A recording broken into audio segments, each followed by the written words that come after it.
जय हिंद दोस्तों, स्वागत है सभी का एक नई वीडियो में। और आज एक इम्पॉर्टेंट बात आप लोगों को पहले बता दूं, उसके बाद फिर पढ़ाई स्टार्ट करेंगे। इम्पॉर्टेंट बात ये है कि अपने टेलीग्राम ग्रुप में अभी तक जो है लगभग 17 दिन हो गए। 17 दिन से कंटिन्यू लुसेंट का ऑब्जेक्टिव का टेस्ट चल रहा है। उसमें ऐसा किया जाता है कि एक दिन पहले ही आपको पीडीएफ दे दिया जाएगा, उसे पढ़ के आना है और अगले दिन 8 बजे उसका टेस्ट लिया जाता है। ठीक है, तो आप लोग ज़रूर उसे ज्वाइन कीजिएगा। और उससे भी बड़ी बात, कल से यानी कल ही हम लोगों ने एक और बुक स्टार्ट कर दिया था, घटना चक्र। घटना चक्र में भी सेम प्रोसेस है। उसका आपको पीडीएफ दे दिया जाएगा पढ़ने के लिए, और उसे पढ़ के आना है और उससे आपको टेस्ट देना है अगले दिन 9 बजे। अगले दिन 9 बजे या 8:30 बजे, 8:30 बजे के आसपास आप लोग का टेस्ट लिया जाता है, यानी दोनों टेस्ट कंटिन्यू होता है। तो आप लोग उसे ज़रूर ज्वाइन कीजिए, ठीक है। तो चलिए, आज उसका डे 2 है, तो आप लोग आज ज़रूर आइएगा टेलीग्राम पे।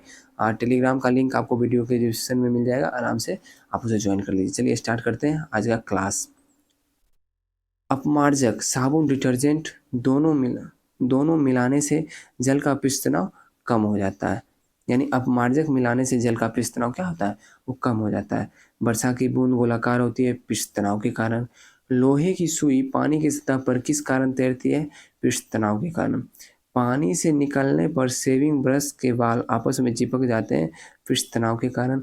गड्ढे में भरे पानी पर मिट्टी के तेल का छिड़काव पर मच्छर मर जाते हैं, पृष्ठ तनाव कम होने से उनके लार्वा जल में डूबकर मर जाते हैं।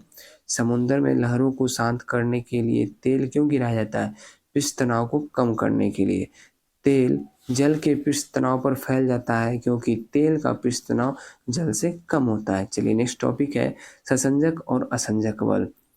एक ही पदार्थ के अणुओं के मध्य लगने वाले आकर्षण बल को ससंजक बल बोलते हैं। दो विभिन्न पदार्थ के अणुओं के मध्य लगने वाले आकर्षण बल को असंजक बल बोलते हैं। द्रव में पृष्ठ तनाव होता है द्रव के अणुओं के बीच ससंजक बल के कारण। नेक्स्ट है जल किसी वस्तु को भिगोता है आसंजक बल के कारण। ब्लैक बोर्ड पर चौक से लिखते हैं पर अक्षर उभर आते हैं आसंजक बल के कारण। जब कोई नाव नदी से सागर में घुसता है तो कुछ ऊपर की ओर उठ जाता है। नेक्स्ट टॉपिक है केशिकत्व। खोखली नली जिसकी त्रिज्या बहुत कम तथा एक समान होती है कहलाती है केश नली। नेक्स्ट है केश नली में द्रव को ऊपर चढ़ने या नीचे दबने की घटना केशिकत्व कहलाती है। लैंप की बत्ती में तेल ऊपर चढ़ता है केशिकत्व के कारण। बाल्टिक पेपर स्याही को शीघ्र सोख लेता है केशिकत्व के कारण। फाउंटेन पेन किस सिद्धांत पर कार्य करता है, केशिका क्रिया सिद्धांत पर। पौधों की जड़ों से पर्णपत्तियों की ओर जल बढ़ने का कारण है केशिकत्व।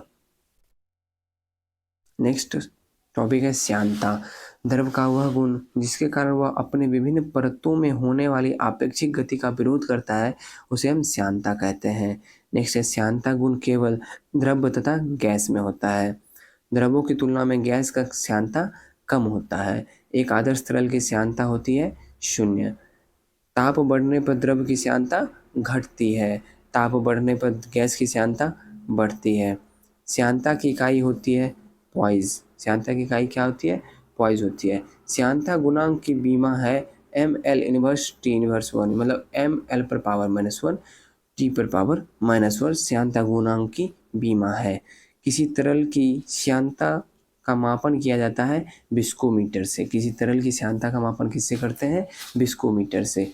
जल में भरी बाल्टी को हिलाकर छोड़ देने पर कुछ समय पश्चात जल अपने आप स्थिर हो जाता है श्यानता का कारण। नेक्स्ट है प्रत्यास्था। जब किसी पिंड पर बाहरी बल लगाया जाता है तो उसका आकार और आकृति दोनों बदल जाते हैं तथा जैसे ही बल हटाया जाता है वह अपने पूर्ववत स्थिति में आने का प्रयास करता है। पिंड का यह गुण प्रत्यास्था कहलाता है। एकांक क्षेत्रफल पर लगने वाला बल प्रतिबल कहलाता है। प्रतिबल का मात्रक है न्यूटन प्रति मीटर स्क्वायर या पास्कल। प्रतिबल के परिमाण स्वरूप वस्तु का आकार में परिवर्तन कहलाता है विकृति। क्या कहलाता है, विकृति। नेक्स्ट है प्रतिबल और विकृति का अनुपात कहलाता है यंग प्रत्यास्था गुणांक। प्रत्यास्था गुणांक का एसआई मात्रक न्यूटन प्रति मीटर स्क्वायर या पास्कल। सर्वाधिक प्रत्यास्थ पदार्थ है वाटर्स। हुक के नियमानुसार प्रत्यास्था की सीमा में उत्पन्न विकृति उस पर लगाए गए प्रतिबल के अनुक्रमानुपाती होता है। हुक का नियम प्रतिबल बटा विकृति बराबर ई। कमानीदार तुला किसके सिद्धांत पर कार्य करता है? तो हुक के नियम पर कार्य करता है। नेक्स्ट टॉपिक है बर्नौली प्रमेय यानी बर्नौली का सिद्धांत। बर्नौली प्रमेय के अनुसार जिस स्थान पर द्रव का वेग अधिक होता है वहाँ दाब कम होता है। बर्नौली प्रमेय किसके संरक्षण के बारे में बताता है?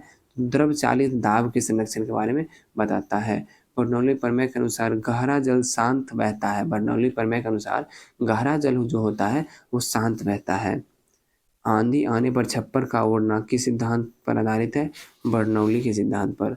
आंधी आने पर टीन की छत या छप्पर ओढ़ना, क्योंकि ऊपर का वायुदाब नीचे के वायुदाब से कम हो जाता है। वायुयान के ऊपर उठने एवं फुहारा कार्य करता है बर्नौली के सिद्धांत पर। सेंट स्प्रे आधारित है बर्नौली के सिद्धांत पर। बुनसेन वर्नर किस सिद्धांत पर कार्य करता है? बर्नौली के सिद्धांत पर। द्रव के प्रवाह की दर को मापते हैं वेंचुरी मीटर से। द्रव चालित ब्रेक यानी हाइड्रोलिक ब्रेक कार्य करता है पास्कल के सिद्धांत पर। नेक्स्ट टॉपिक है सरल आवर्त गति। किसी पिंड की साम्य स्थिति के इधर उधर गति करने को कहते हैं दोलन गति। ठीक है। नेक्स्ट है एक दोलन पूरा करने में लगा समय कहलाता है आवर्तकाल मात्रक सेकेंड। कंपन करने वाली वस्तु 1 सेकेंड में जितना कंपन करता है उसे कहते हैं आवृत्ति। उसे क्या कहते हैं? आवृत्ति। 1 सेकेंड में जितना कंपन करेगा उसे आवृत्ति कहते हैं। आवृत्ति का मात्रा हर्ट्ज होता है।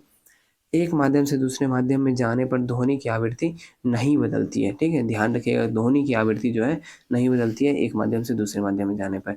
सेकेंडरी लोलक का आवर्तकाल 2 सेकेंड का होता है। आवर्तकाल निर्भर करता है द्रव्यमान पर। स्प्रिंग को अपनी सामान्य लंबाई वापस लौटने के लिए लगाए गए बल को कहते हैं प्रत्यानयन बल। नेक्स्ट है झूले पर एक व्यक्ति के स्थान पर 2 व्यक्ति बैठ जाएंगे, आवर्तकाल अपरिवर्तित रहेगा। लोलक का आवर्तकाल निर्भर करता है लोलक की लंबाई पर। लोलक की लंबाई बढ़ने पर आवर्तकाल बढ़ जाता है। तो सब्जेक्टिव समाप्त हो चुका है। अब इसका ऑब्जेक्टिव यानी अब इसका टेस्ट होगा। तो आप लोग अगर ये याद नहीं हुआ तो फिर से देख सकते हैं एक बार वीडियो, फिर टेस्ट, लेकिन टेस्ट देना बहुत ही ज़रूरी है। क्वेश्चन नंबर 1 है वर्षा की बूंद गोलाकार होती है पृष्ठ तनाव के कारण। एक आदर्श तरल की श्यानता होती है। आदर्श तरल की श्यानता 0 होती है। प्रतिबल का मात्रक होता है, प्रतिबल का मात्रक पास्कल होता है। लैंप की बत्ती तेल किस कारण से ऊपर चढ़ती है? किसी कत्तों के कारण से। जल से निकलने पर शेविंग ब्रश के बाल आपस में किस कारण से चिपक जाते हैं? पृष्ठ तनाव के कारण। समुद्र में लहरों को शांत करने के लिए उनके ऊपर तेल क्यों डाले जाते हैं? पृष्ठ तनाव को कम करने के लिए। ठीक है। नेक्स्ट है श्यानता की इकाई है पॉइस। पानी की बूंदों की तैलीय पृष्ठों पर न चिपकने का कारण है आसंजक बल का अभाव। नेक्स्ट है एकांक क्षेत्रफल पर लगने वाला बल कहलाता है प्रतिबल। ताप बढ़ने पर गैस की श्यानता बढ़ती है। एक माध्यम से दूसरे माध्यम में जाने पर ध्वनि की आवृत्ति अपरिवर्तित रहती है यानी समान रहता है। सेकेंडरी लोलक का आवर्तकाल 2 सेकेंड होता है। नेक्स्ट क्वेश्चन है कमानीदार तुला किस सिद्धांत पर कार्य करती है? तो ये कार्य करती है हुक के नियम पे। आवृत्ति का SI मात्रक है हर्ट्ज। द्रव के प्रवाह की दर किससे मापा जाता है? तो ये मापा जाता है वेंचुरी मीटर से। नेक्स्ट है किसी तरल की श्यानता का मापन किसके द्वारा किया जाता है? ये किया जाता है विस्कोमीटर द्वारा। नेक्स्ट है लोलक का आवर्तकाल किस पर निर्भर करता है? तो लोलक की लंबाई पर। नेक्स्ट है डॉपलर प्रभाव किससे संबंधित है? डॉपलर प्रभाव संबंधित है ध्वनि से। नेक्स्ट आवर्तकाल किस पर निर्भर करता है? तो आवर्तकाल निर्भर करता है लंबाई पर। नेक्स्ट है बुनसेन वर्नर किस सिद्धांत पर कार्य करता है? तो बुनसेन वर्नर जो कार्य करता है वो बर्नौली के सिद्धांत पर कार्य करता है।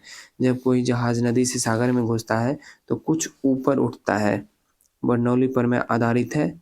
ये आप मुझे कमेंट में बताइए, बहुत आसान सा क्वेश्चन है, बर्नौली पर में आधारित है। कमेंट में बताइए। वायुयान कार्य करता है बर्नौली के प्रमेय पर। चलिए नेक्स्ट आ गए। ऑटोमोबाइल का हाइड्रोलिक ब्रेक किस सिद्धांत पर कार्य करता है? पास्कल के सिद्धांत पर, पास्कल के नियम पर। पृष्ठ तनाव किसके कारण पैदा होता है? तो अणुओं के बीच ससंजक बल के कारण पृष्ठ तनाव पैदा होता है। झूले पर एक व्यक्ति के स्थान पर 2 व्यक्ति को बैठा दिया जाए तो आवर्तकाल अपरिवर्तित रहेगा। प्रतिबल और विकृति का अनुपात यंग प्रत्यास्थता गुणांक होता है। ब्लैक बोर्ड पर चौक से लिखने के कारण अक्षर उभर जाते हैं क्योंकि उसमें रहता है असंजक बल। नेक्स्ट है केस नली में किसी द्रव का चढ़ना या उतरना किस पर निर्भर करता है? तो उसकी त्रिज्या पर निर्भर करता है। लोलक का आवर्तकाल किस पर निर्भर करता है? तो उसकी लंबाई पर निर्भर करता है। लोलक की लंबाई बढ़ने पर आवर्तकाल बढ़ जाएगा। द्रवों की तुलना में गैस की श्यानता कम होती है। आंधी आने पर छप्पर का ओढ़ना किस सिद्धांत पर आधारित है? ये आधारित है